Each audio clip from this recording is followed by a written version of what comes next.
کہتا تھا آرڈر کر دیا فلانی چیز کا، آرڈر کر دیا فلانی چیز کا، آرڈر کر دیا فلانی چیز کا، کیا بنا؟ آرڈر کر دیا تھا، جنرل میل بنا ہوا تھا نا وہ تو اب کیا صورتحال ہے وہاں پہ، اندر اس کو کیا مسائل ہے اور ادھر ٹرمپ کو کیا مسائل ہے؟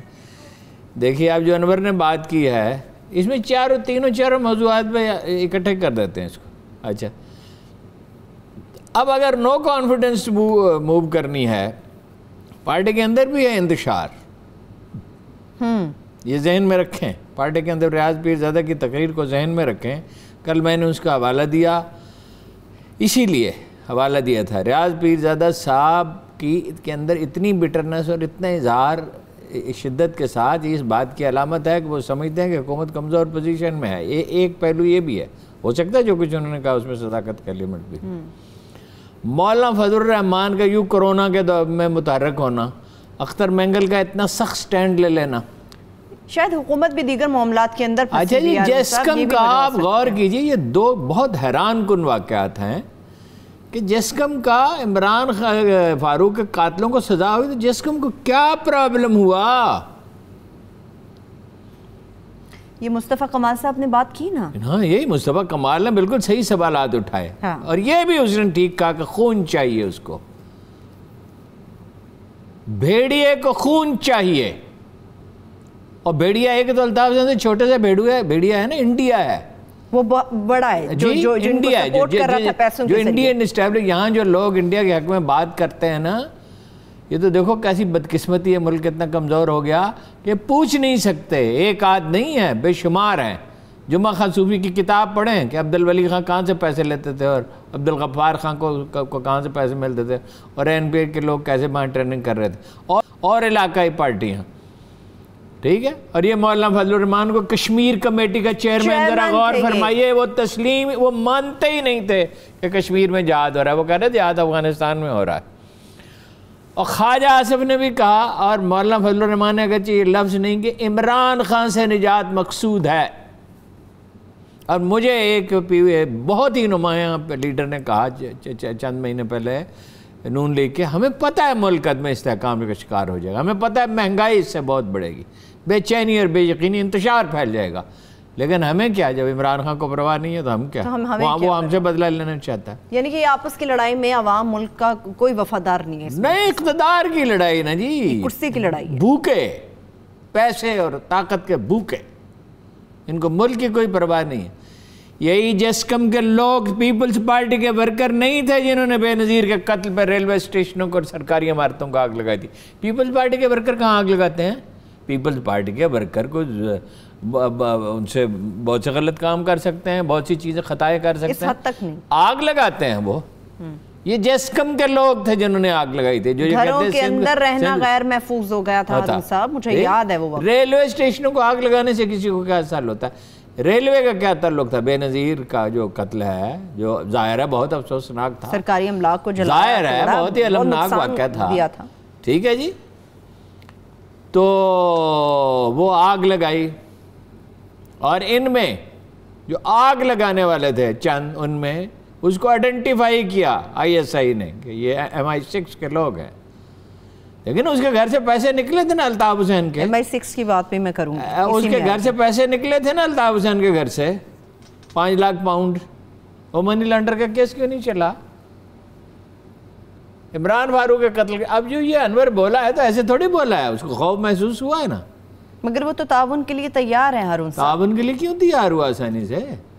وہ کہتا ہے ندیم نصرت کے ساتھ مجھے بھیجا گیا وہاں پہ انڈین امبیسی میں. میں نے کہا، پہلے تو اس نے کہا کہ تمہاری ڈیوٹی ہے تم جاؤ وہاں، یہ لنڈن میں میں نے کہا کہ ندیم نصرت میرے ساتھ جائے. وہ وہاں جا کے کہنے لگا نہیں تم اندر جاؤ، کہنے لگا اندر آرگومنٹ ہوا، بحث ہوئی. میں نے کہا اس کو جب تک نہیں بلاؤ گے. پھر وہ کسی کو فون کرتے رہے، پھر وہ آیا، پھر وہ کہتا کہ ہمیں پیسے دیے جاتے تھے. میں تو بڑا محب وطن ہوں مگر ہم پیسے دیتے رہے. اور وہ یہ کہتا ہے کہ MQM کے یہ لیڈر، MQM پاکستان کے یہ لیڈر جو بڑے معصوم بنتے ہیں، یہ قتل و غارت کے منصوبوں میں شریک تھے. وہیں سے احکامات بھیجتے تھے، یہیں سے وہ نام لکھ کے بھیجتے تھے. ٹھیک ہے، اور یہ معصوم ہے اب بنے ہوئے. ہمارا تو کوئی تعلق نہیں. کوئی بیان دیا کبھی MQM پاکستان الطاف حسین کے خلاف؟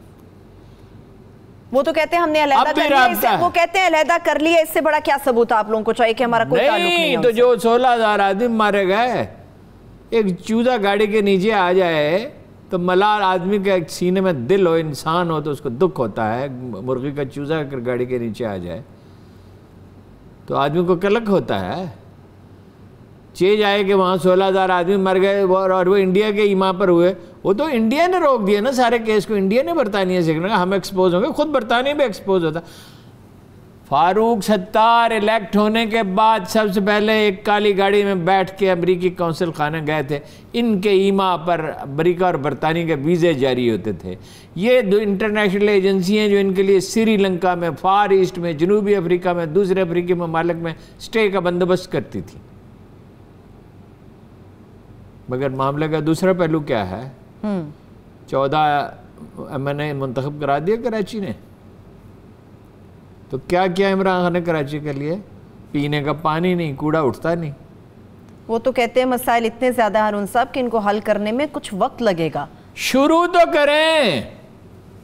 تو یہ 14 جو رہنماؤں کی آپ بات کر رہے ہیں یا جن کو منتخب کیا ہے، وہ کس لیے منتخب ہوئے؟ اگر سب کام عمران خان صاحب نے اتر کے کرنے ہیں، عمران خان کی پارٹی مراد ہے. عمران خان نے جا کے وہاں کدال لے کے سڑک ٹھیک کرنی ہے. پی ٹی آئی نے کیا کیا؟ کراچی آپ کا کی معیشت کی ریڑھ کی ہڈی ہے، سڑکیں ٹوٹ گئیں، پانی پینے کے لیے نہیں، کوڑا اٹھتا نہیں. کون سے منصوبے شروع کیے وہاں پہ؟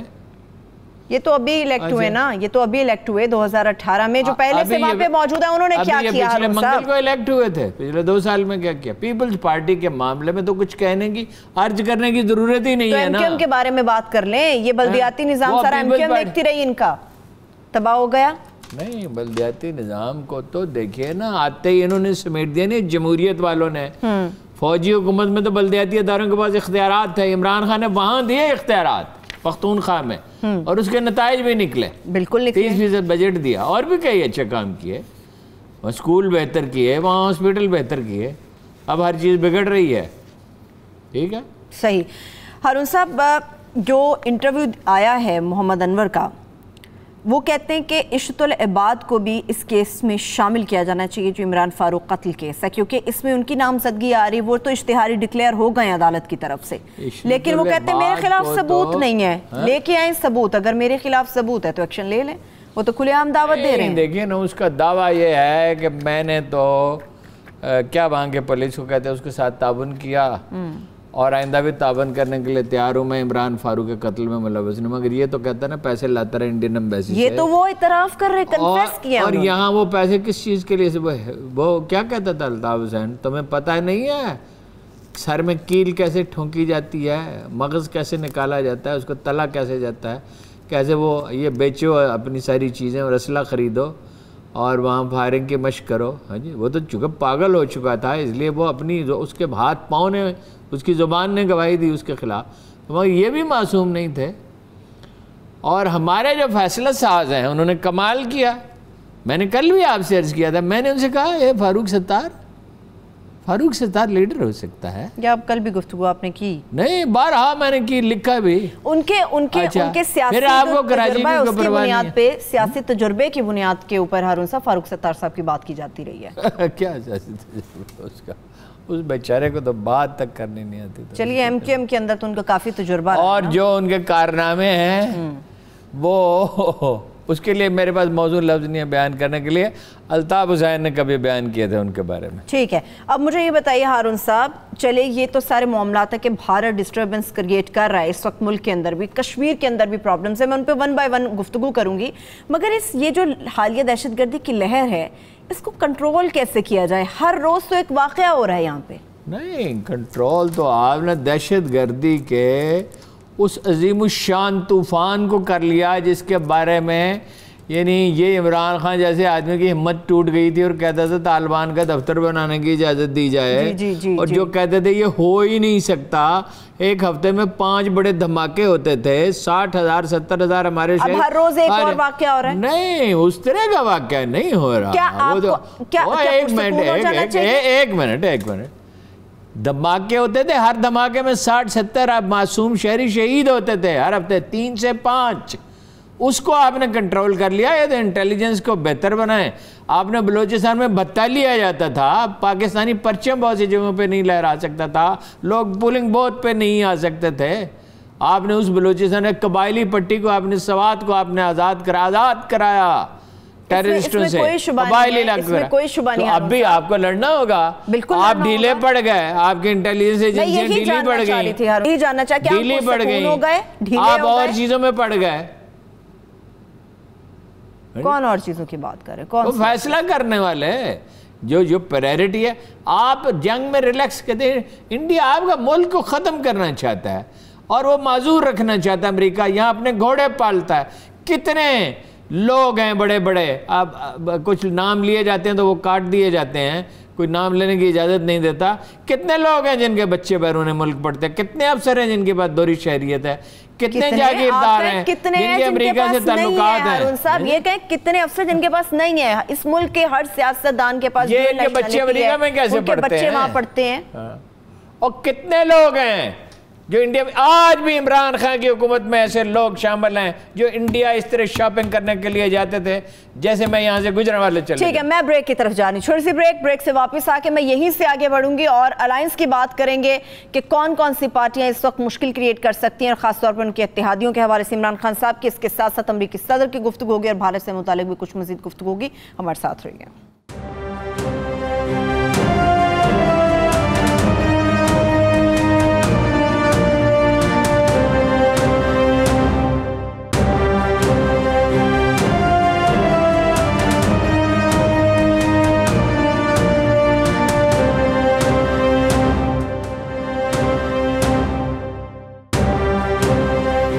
Welcome back. جس طرح سے بھارت سے متعلق ہارون صاحب بات ہو رہی ہے, تو بھارت میں جو فوجی ان کے مارے گئے ہیں, اب نریندر مودی تو اندر بھی کمزور ہو گیا. کیا جواب ہوگا ان کے پاس, کیونکہ جو لاشیں گئی ہیں وہ مسخ ہیں. ایک سوال جو اٹھایا جا رہا ہے اہل خانہ کی طرف سے کہ کیا یہ وہ جال تھا جو بچھایا گیا چائنیز لوگوں کے لیے, چائنی فوجیوں کے لیے, اور اپنے ہی لوگ اس میں پھنس کے آ گئے ہیں. اس کا جواب دیا جائے. اب اس کا جواب, اس میں بڑے فوجی افسر بھی شامل ہیں. نہیں, وہ کیا بنے گا, کیا بوجھ ان پاپولر ہوگا, اس پہ بوجھ پڑے گا. دیکھو اللہ کا ارزاز ہے.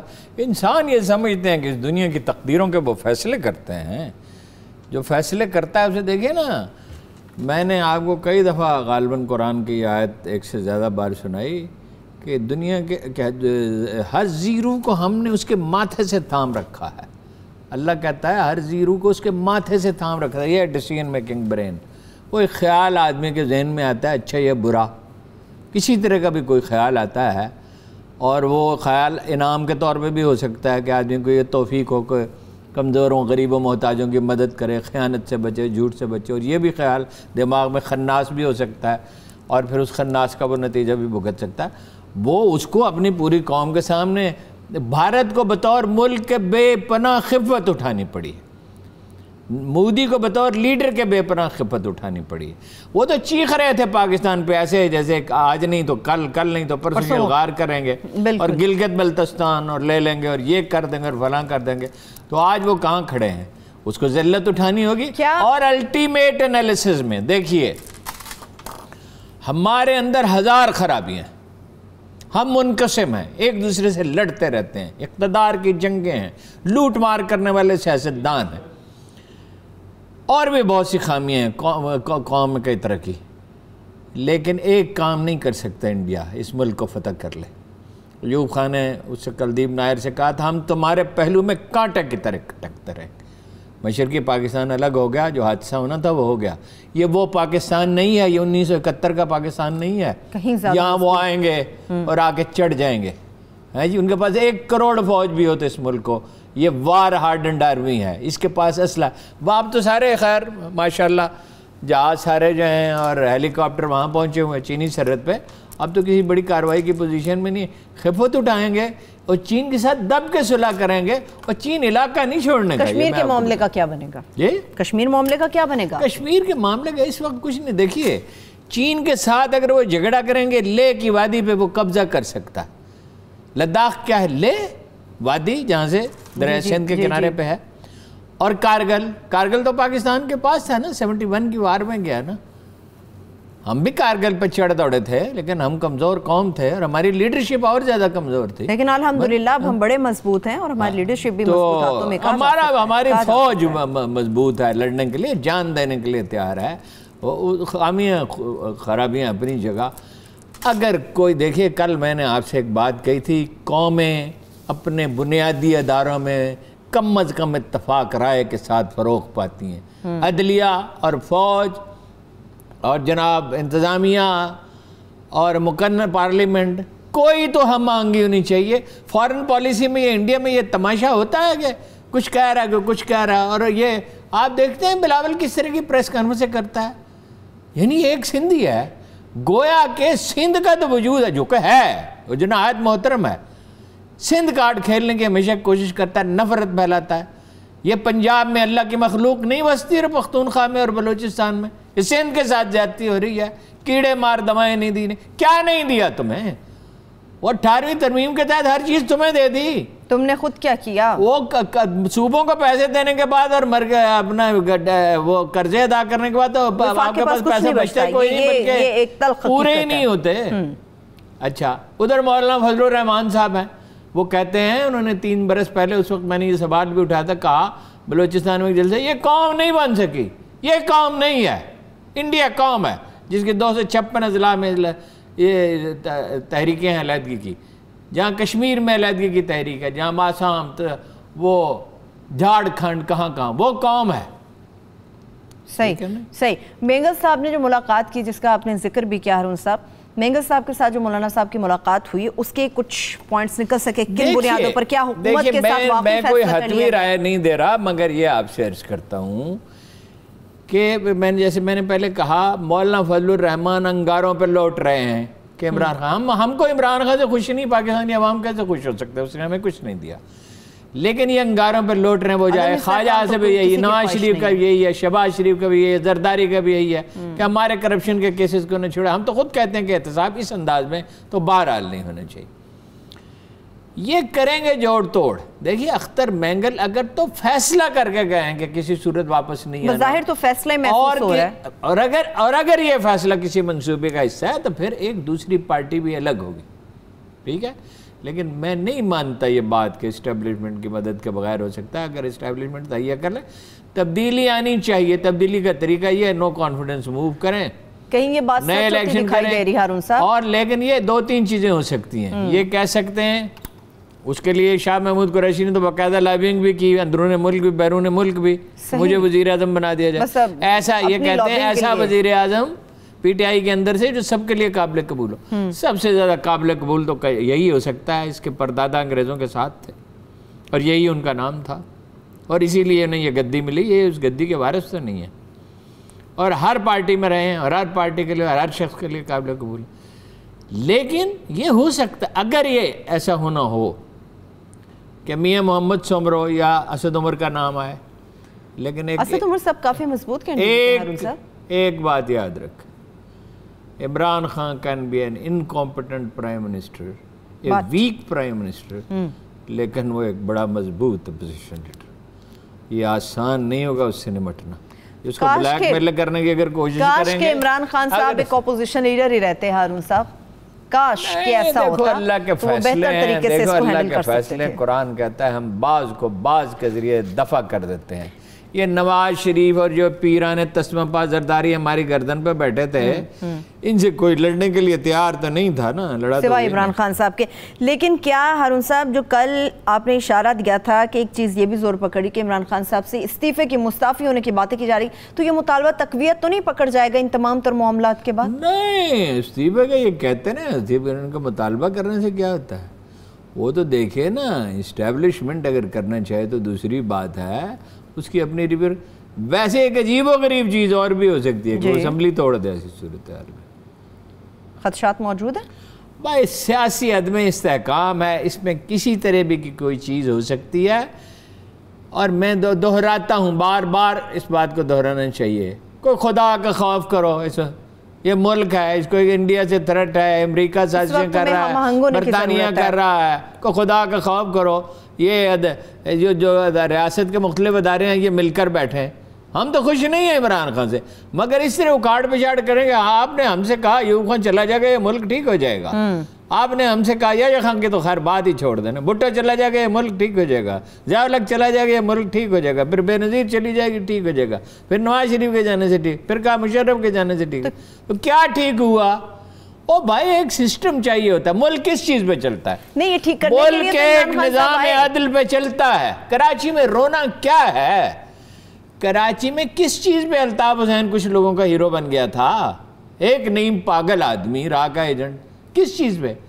کراچی والوں پہ پہلے تو کوٹا مسلط کیا، پھر وہ کوٹے میں جو ان کی 40% ملازمتیں وہ بھی انہیں نہیں دی گئی، وہاں سے یہ نکلا. وہ جعلی اپنا ڈومیسائل بنا کے جب آپ لوگوں کو اذیت دیں گے.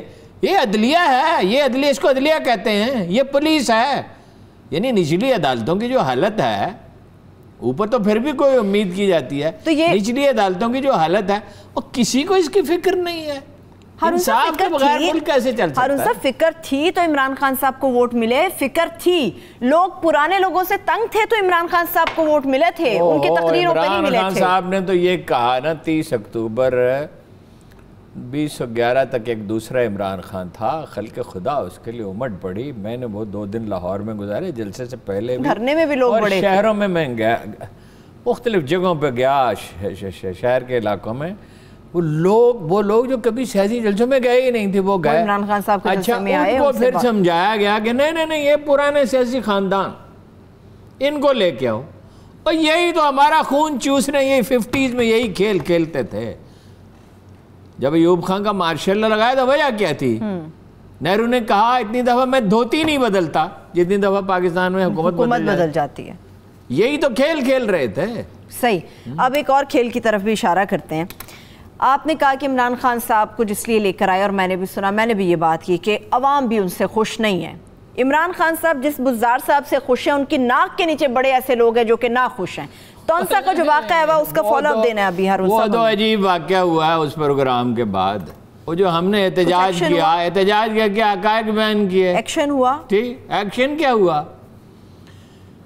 کوئی ندیم صاحب ہیں، ان کے نام کا دوسرا حصہ مجھے بھول جاتا ہے، ڈپٹی سیکرٹری، انہوں نے میرانی صاحب کو فون کیا کہ چپرائیں چیف منسٹر صاحب کہتے ہیں جس سے کہیں انکوائری کرا لیں. ٹھیک ہے. کس چیز کی انکوائری؟ 59 ایکڑ فصل کو آگ لگا دی گئی ہے، ڈی پی او دیکھ کے آیا ہے. کچھ حقائق بھی شاید سننا چاہ رہے ہوں. کون سے حقائق؟ حقائق بالکل واضح ہیں. انہوں نے ہمارے دفتر کے ایک صاحب کو فون کیا جو میرانی صاحب کے ساتھ ان سے پہلے ملے تھے، اور کہا تھا اب کوئی زیادتی نہیں ہوگی. وہ پہلے زیادتی کے واقعات ہوئے تھے، اس کے بعد زیادتی کے واقعات میں اضافہ ہو گیا. ایک پہلو تو یہ ہے. دوسری طرف آج میں نے معلوم کیا ہے ندیم صاحب نے تونسا کے کچھ اخبار نویسوں سے رابطہ کیا، اچھا، اور کچھ حکام سے رابطہ کیا، نیچے سے اوپر تک، پٹواری سے لے کے اوپر تک، اور کہا کہ کسی طرح میرانی کو، listen to me، کسی طرح غلام مصطفیٰ میرانی کو جرائم پیشہ اور قبضہ گروپ ثابت کرو. کسی طرح. انہوں نے کہا کیسے ثابت کریں؟ وہ یہ تو کہ مرد شریف ہے، اس کے ساتھ تو زیادتی ہوئی ہے. وہ رپورٹ لے کے گیا ایک آدمی، وہ ایک افسر کے پاس، اب محرک کا نام نہیں لے، ادھر پھینک دی. اس نے کہا مجھے یہ کہا کہ ایسے جرائم پیشہ ثابت کرو، قبضہ گروپ ثابت کرو. ایک طرف کہہ رہے ہیں آپ آ جائیں جس سے چاہے انکوائری کرا دیں. کون سی انکوائری؟ یہ میرے سامنے شیشے کا میز پڑا ہوا ہے، اس پہ انکوائری کرنے کی ضرورت ہے. کچھ لوگوں سے گواہیاں چاہیے. ڈی پی او صاحب وہاں گئے، انہوں نے جلے ہوئے کھیت دیکھے، انہوں نے تھانے دار سے کہا جاتے ہوئے کہ خدا کا خوف کرو. بندے پکڑے گئے، وہ لاہور سے فون کر کے چھڑوائے گئے. کون سی انکوائری؟ میں تو کہتا ہوں عمران خان صاحب کہیں ایک جھلک کہیں مجھے نظر آیا اور میں اسے کہوں عمران خان خدا کا خوف کرو. قریبی جھلک سے اچھا ہے آپ یہاں بیٹھ کے بات کر رہے ہیں. اللہ کو کیا جواب دو گے؟ یہ اس کو وزیر اعلیٰ بنایا یار، جس کی تحصیل میں یہ ہو رہا ہے روز قبضے، اور جو پھر یہ کہ ان کے خلاف مقدمے بنائے جائیں. جو لوگ بے گناہ ہوں، جن کی زمینوں پہ قبضے ہو، انہیں جرائم پیشہ ثابت کیا جائے. اور ہارون رشید نے اس پہ بات کیوں کی؟ لوگوں سے پوچھا جا رہا ہے. اب وہ مجھ سے براہ راست تو کوئی پوچھتا نہیں، مطلب میڈیا سے پوچھا جا رہا ہے غلط ہو رہا ہے تو کیوں ہو رہا ہے. میں نے جو بات کی ہے اگر وہ غلط ہے تو مجھے سمجھا دیا جائے. میں کہوں گا کہ ہاں میں اگر یہ ثابت ہو جائے کہ یہ بات غلط ہے، جی میں نے غلط بات کی، میں معافی مانگتا ہوں، مجھ سے تو نہیں بات کی، آپ نے غلط بات کی، لوگوں سے کہہ رہے ہیں کہ جی یہ اس کے پاس کیوں گئے؟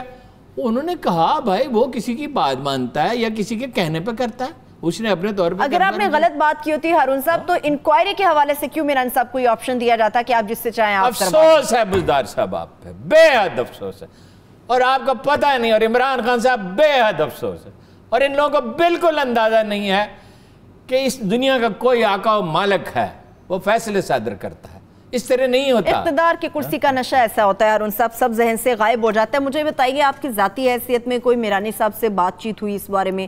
اب وہ کیا چاہ رہے ہیں یا کیا معاملات ہیں؟ میرانی صاحب بیچارے گھبرائے ہوئے ہیں، وہ ایک سادہ سا شریف سا آدمی، بالکل سمپلسٹ جو آدمی اس دنیا میں ہوتا ہے، انتہائی جو اپنا کام کاج کرتا ہے، کسی کے ساتھ زیادتی نہیں کرتا۔ میں نے آپ سے کہا اسم با مسمہ ہے، غلام مصطفیٰ ان کا نام ہے، مصطفیٰ کا غلام کو جیسے سادہ سمپل سا ہونا چاہیے، نہیں فرشتہ نہیں میں کہہ رہا ان کو، تو وہ ہیں، وہ تو اتنے سادہ لو آدمی ہیں کہ جب بزدار صاحب وزیر اعلیٰ بنے تو وہ لکھتے رہے کہ جی ان سے بڑی امیدیں وابستہ ہیں، پسماندہ علاقہ کے آدمی ہیں، اور یہ ہیں اور امید ہے غریبوں کا بھلا کریں، یہ غریبوں کے حال ہزار سے واقف۔ اچھا انکوائری کا آپشن دے رہے ہیں تو میرانی صاحب کی طرف سے کوئی ایف آئی آر درج کروائی گئی ہارون صاحب؟ وہ صاحب حقائق حکومت کو معلوم ہے۔ میں آپ کو ایک بنیادی بات بتائیے، ایک طرف ان سے کہہ رہے ہیں انکوائری کرائیں، دوسری طرف وہاں میسیج پہ میسیج آ رہا ہے کسی طرح اس کو جرائم پیشہ اور قبضہ گروپ ثابت کریں۔ چلیے دیکھتے ہیں اس پہ عمران خان صاحب اور خاص طور پر عثمان بزدار صاحب کیا ایکشن لیتے ہیں۔ عمران خان صاحب نے کرنا اور کیا بزدار صاحب کچھ تو کریں گے۔ تونسا کے حوالے سے بزدار صاحب اللہ کرے گا، ساؤتھ پنجاب کے حوالے سے بڑا نرم گوشہ ہے عثمان بزدار صاحب کے دل میں۔ آپ بے دل کا ایک فارسی کا شعر ہے، مجھے اس کا اب شعر تو بھول گیا، فارسی کا شعر ظاہر ہے اب یاد کہاں رہتا ہے، کہ مظلوم کی آہ جب آسمان تک جاتی ہے تو اس کا استقبال کیا جاتا ہے، اس پہ فیصلہ صادر ہوتا ہے، فیصلہ وہاں سے صادر ہوگا۔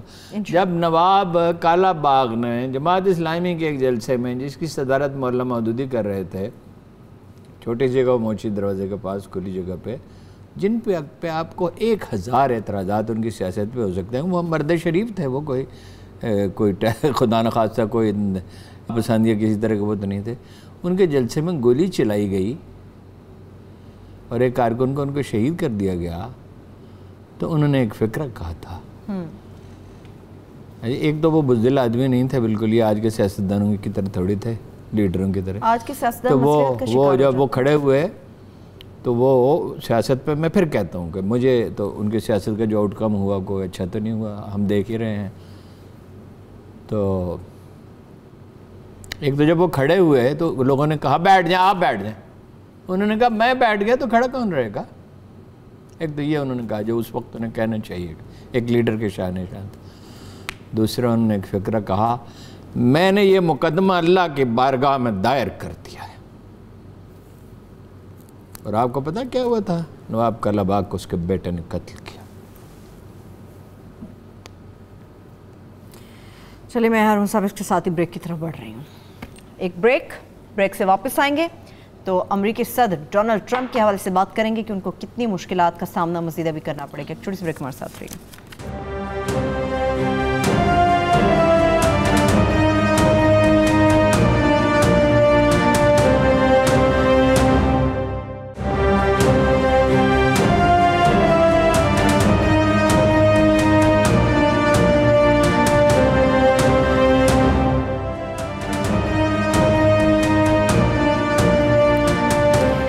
Welcome back. ہارون صاحب امریکی صدر ڈونلڈ ٹرمپ کے حوالے سے بات کریں گے۔ دائیں بائیں تو بڑے ہیں، وہ پھنسا لیتے ہیں اپنی ٹانگوں کو، اب وہاں کا کیا جو امریکہ میں ان کو پیش آ رہی ہیں چیزیں ساری، خاص طور پہ جان بولٹن کی جو کتاب ہے اس سے متعلق بات کریں گے۔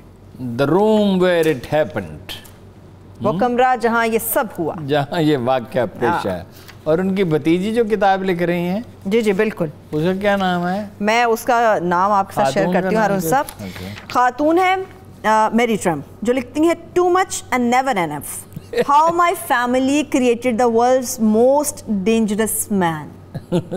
آپ سوچیے اس کتاب میں کیا ہوگا۔ اچھا اب اس کتاب کا تو آپ کو پتا ہے کہ عدالت میں کہا گیا کہ اس پہ پابندی لگا دی جائے. بڑی دلچسپ باتیں ہیں عدالت میں. وہ کیس بڑا دلچسپ ہے, وہ تفصیل تو نہیں پڑھی مگر جتنی چیزیں سامنے آئی ہیں اب تک میڈیا سے وہ بڑا دلچسپ ہے. اس کو بھی ڈانٹا جان بولٹن کو بھی عدالت نے. اس نے کہا میں تو $2 ملین لے چکا ہوں. انہوں نے کہا یہ کیا دلیل ہے بھائی؟ جو جج ہوتا ہے, دیکھو آزاد معاشروں میں تو جج ہوتا ہے, اور بہت سوچ ریمارکس یوں ہی نہیں دے دیتے. ہمارے یہاں تو بعض اوقات ایسے جج بھی آئے ہیں جو ایسے ریمارکس دیتے ہیں جو آدمی حیران ہی رہ جاتا ہے کہ یہ کوئی کرنے کی بات تھی. اچھا بعض ججز سے تو ہم درخواستیں کرتے رہے ٹیلی ویژن پہ, اور خدا را اپنے وقار کا خیال رکھیں, اس طرح کی کیا باتیں کریں. اچھا لیکن بہرحال عدالت نے کہا کہ لاکھوں کاپیاں تو اس کی مارکیٹ میں جا چکی, اب پابندی لگانے سے کیا حاصل ہے؟ مقدمہ ہو سکتا ہے. اگر کسی کی توہین ہوئی ہے, کوئی غلط بات ہے, وہ تو کہتے ہیں سرکاری راز افشا کیے ہیں. جی جی جی. وہ تو امریکہ میں تو یہ ہے کہ جو آدمی ہوگا حکومت میں, وہ کتاب تو ضرور لکھے گا. حتیٰ کہ وہ یہاں سے جو بھاگا تھا وہ دیت دے کر چھڑا کے لے کے گئے تھے, اس نے بھی وہاں تو اس طرح کی چیزیں بکتی بہت ہیں, بکتی ہیں, پبلش ہوتی ہیں, وہ لکھتے ہیں اور بیچ جاتی ہیں. جنرل سے میں کہتا رہا کم از کم آپ کو $10 ملین ملیں گے اگر آپ کتاب لکھیں. کہ خیر وہ ایک اور طرح کے آدمی ہیں, انہوں نے کہا مجھے اس سے غرض نہیں ہے, میں نہیں لکھنا چاہتا کتاب, کیونکہ ان کے پاس جو معلومات تھی وہ تو کسی کے پاس تھی نہیں. وہ انڈیا کو بھی ڈیل کر رہے تھے, امریکہ کو بھی ڈیل کر رہے تھے, برطانیہ کو بھی, یورپی یونین کو بھی, ٹیررسٹوں کو بھی, پولیٹیکل. لیکن ہمارا معاشرہ تھوڑا کتابیں کم پڑھتا ہے. نہیں وہ تو کتاب دنیا میں چھپتی اور اس کا تو نام رہتا ہے, لیکن خیر انہیں دلچسپی نہیں. وہ جنرل کاکڑ کی طرح, غلام ساخہ کی طرح ان کا مزاج یہ ہے کہ نہ لکھ بات نہ کیجیے. خیر اب وہ دیکھیے نا, صرف ایک مسئلہ نہیں ہے. ایک مسئلہ تو یہ ہے نا کہ اس نے گوروں کے تعصب کو جگایا اور حکومت حاصل کر لی.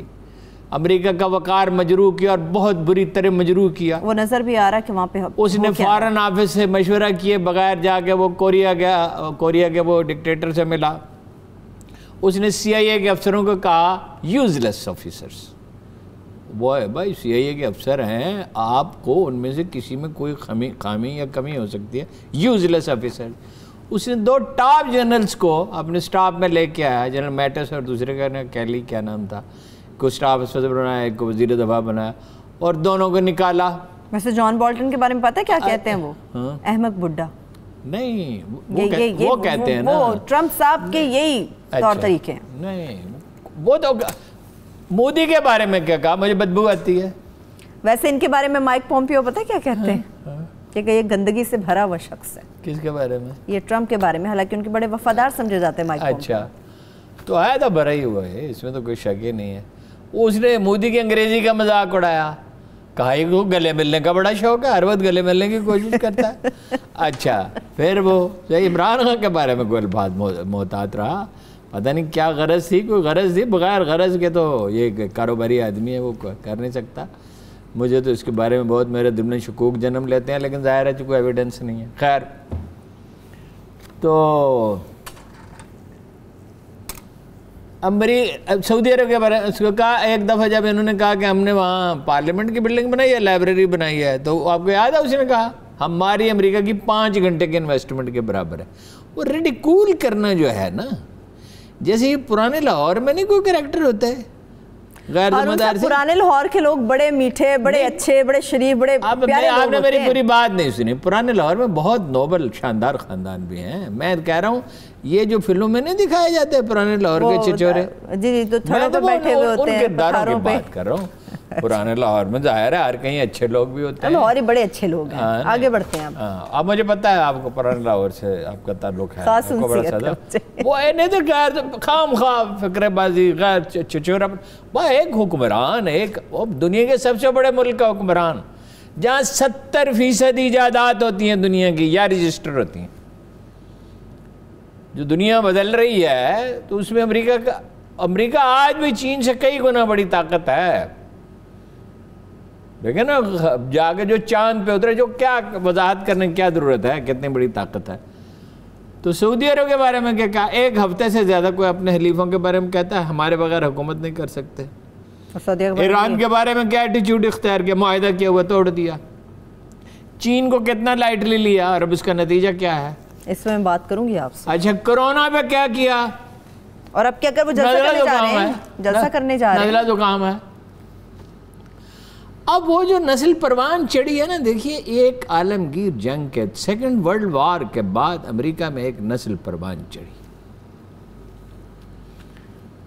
وہ صورتحال ایسی تھی معاشرے کی، جو امریکن ڈریم جسے کہا جاتا ہے نا، وہ صورتحال ایسی تھی کہ ایک آدمی ہے، اس نے گریجویشن کیا، اس کو نوکری مل گئی، اس کی شادی ہو گئی، اس نے جناب کچھ اپنا نقد ادائیگی کر کے قسطوں پہ گھر لے لیا، کار خرید لی، گھر کی ضروریات پوری ہونے لگی، اس نے آسودگی میں بسر کی. اب اس کے بعد ایک نسل آئی ہے 1980 کے بعد. وہ کیپٹلزم میں جو ہوتا ہے فائنلی سرمایہ چند ہاتھوں میں جمع ہو جاتا ہے. اب جو آدمی ہے، اب بول تو ڈھنگ کی نوکری مشکل، نوکری مل جائے تو صورتحال یہ ہے کہ اس سے اخراجات پورے نہیں ہوتے. بیوی بھی نوکری کرے، بیوی بھی نوکری کرے گی تو بچوں کا کیا ہوگا؟ بچوں کو سنبھالنا ہوتا ہے. ہاں جی، کہ ہمہ وقت وہ نوکری امریکہ میں نوکری پاکستان کی طرح نوکری نہیں ہے. سویرے میں دیکھتا تھا، میں نیٹن جاتا تھا، میں تو گھومنے پھرنے جاتا تھا، بڑی سخت ہے وہ سویرے اٹھے، کافی کے پیالے پی، بھاگے، ٹرین پہ بیٹھے، 1 گھنٹہ جانے کا، 10 گھنٹے کی ڈیوٹی، 1 گھنٹہ واپسی کا. یعنی اتنا دباؤ، اگر میاں بیوی 12 گھنٹے گھر سے باہر رہیں گے تو بچے کیا، اولاد کا کیا. اب ان میں غصہ بھرا ہوا ہے. اب ان کی آمدنیاں کم ہو گئیں پریکٹیکل ٹرمز میں. اب یہ کالوں کا واقعہ ہو گیا، جی جی ٹھیک ہے، اس پہ اس نے غیر ذمہ داری کا مظاہرہ کیا. واقعہ تو پہلے بھی ہوتے تھے، اگرچہ یہ بہت دردناک تھا. ایک آدمی کا گردن جو ہے گھٹنے کے نیچے دبی ہوئی ہے اور وہ رو رہا ہے کہ میں سانس نہیں لے سکتا، میں سانس نہیں لے سکتا. وہ اپنی ماں کو ہلاکت ہو جاتی ہے، لیکن وہ ظاہر ہے اس پہ غصہ پھیلا. اب اس میں جو ہے نا، لوگ جو گھروں سے نہیں نکلے تھے، دس از ویری انٹرسٹنگ فینومینا جو امریکی میڈیا پوائنٹ آؤٹ کر رہا ہے. عمران خان کے لیے گھروں سے نکلے تھے، یہ تو کسی نتیجے پہ نہ پہنچا سکا چیزوں کو. وہ لوگ جو گھروں سے نہیں نکلے تھے ووٹ ڈالنے کے لیے، شاید وہ اس دفعہ نکلے، شاید وہ بھی نکلے. وہ لوگ جنہوں نے ووٹ دیے تھے، دل توڑا اس نے اپنے طرز عمل سے، امریکہ کی تحقیر کر کے اور نقصان پہنچا کر. ایک دفعہ اگرچہ قانون کو اپلفٹ کیا، ان میں سے بعض لوگ اسے ووٹ نہیں دے. کالے تو ظاہر ہے، اسپینش تو ظاہر ہے، غیر ملکی تو ظاہر ہے. مسلمانوں کے بارے میں جو اس نے کہا، مسلمان ملکوں کے لوگ یہاں نہیں آ سکتے. تو اب یہ جو کتاب ہے، دیکھیں یہ اللہ کے کام ہے. تجزیے میں ہمارے ایک بزرگ تھے، فوت ہو گئے، اللہ تعالیٰ ان کی مغفرت کرے. وہ کہتے تھے، وہ اخبار نویسو، اللہ کے بندو، تمہارے تجزیوں میں اور تو سبھی کچھ ہوتا ہے، وہ اللہ کا نام نہیں، اللہ کا نام نہیں، اللہ کے قوانین مراد یہ ہے. ٹھیک ہے، یہاں یہ واز کے لیے تو نہیں ہوتا پروگرام، مگر وہ دیکھ رہا ہے جس نے انسانوں کو پیدا کیا ہے اور جس کی مرضی کے بغیر پتہ بھی نہیں ہلتا، وہ اس کی بھی اور مودی کی بھی بہت رسوائی کا وقت آ پہنچا. ہم اگر ہوش کے ناخن لے اور یہ بچگانہ لڑائیاں بند کریں اور چیزوں کو کسی سلیقے سے کریں، ایک منیمم اتفاق رائے ضروری ہوتا ہے. صحیح، بالکل ٹھیک ہے، بالکل. اور دیکھیے مجھے ایسا لگتا ہے، ایک دو باتیں ان کا پروگرام سے تعلق نہیں، مجھے ایک تو لگتا ہے یہ حفیظ شیخ اور باقر تو گئے، کیونکہ کچھ جو بجٹ انہوں نے بنایا اور جو سچویشن پیدا کی ہے. اور ایک مجھے لگتا ہے کچھ اس طرح کی اطلاعات بھی ملیں کہ اب بی آر کی تشکیل نو ہوگی. آپ تو کہتے ہیں اور آسانی سے نہیں کہ دوبارہ سے کھڑا کرنا ہوگا. میں تو کہتے ہیں اس کو ختم کرو. ٹھیک ہے، یہ تو پولیٹیکل کچھ لوگوں سے رابطے کیے عمران خان صاحب نے. ہمارے لیے اپرچونٹی ہے، اپرچونٹی اس کے لیے ہوتی ہے جو کام کرے. ہاں جی، جو ہل چلائے، مٹی میں نمی ہو تو ہل چلائے، بیج بوئے، پانی دے، اس کے لیے اپرچونٹی ہوتی ہے. ہمارے لیے تو قدرت نے کتنے مواقع پیدا کر دیے. ہندوستان میں خلفشار، امریکہ میں خلفشار، ایران سے بہتری، افغانستان میں مواقع پیدا ہو گئے، مگر کچھ کریں بھی. صحیح، بالکل. یہ اس طرف گفتگو چلی جائے گی، اس پہ مزید بات کریں گے ہارون صاحب. لیکن ابھی بات کرتے ہیں امریکہ کے حوالے سے. جان بولٹن صاحب کی کتاب کے جو بڑے بنیادی نکات ہیں وہ میں نے پڑھے ہیں. اس پہ وہ بڑی دلچسپ حقائق لکھتے ہیں ٹرمپ کے بارے میں. کہتے ہیں کہ ایک تو وائٹ ہاؤس کا جو ماحول ہوتا ہے جب کوئی اجلاس بلانا ہوتا ہے تو وہ اجلاس کا ماحول نہیں ایسا ہوتا ہے کہ کھانے کی میز پہ ایک شدید جھگڑا ہوگا، اور ویسا ماحول ہوتا ہے. چائنا کے ساتھ جو دشمنی، میں ہمیشہ سوچتی تھی کہ ٹرمپ کی اس حد تک چائنا سے دشمنی کیا صرف ایک نقطے کی وجہ سے، بلکہ ہارون صاحب وہ لکھتے ہیں جان بولٹن کہ دوبارہ سے منتخب ہونے کے لیے چائنا کی مدد درکار تھی ٹرمپ صاحب کو. G20 کا جو اجلاس ہوا وہاں پہ انہوں نے کوشش کی کہ چائنا ان کی مدد کرے. اب چائنا پہ شہری ان کو ووٹ دیں.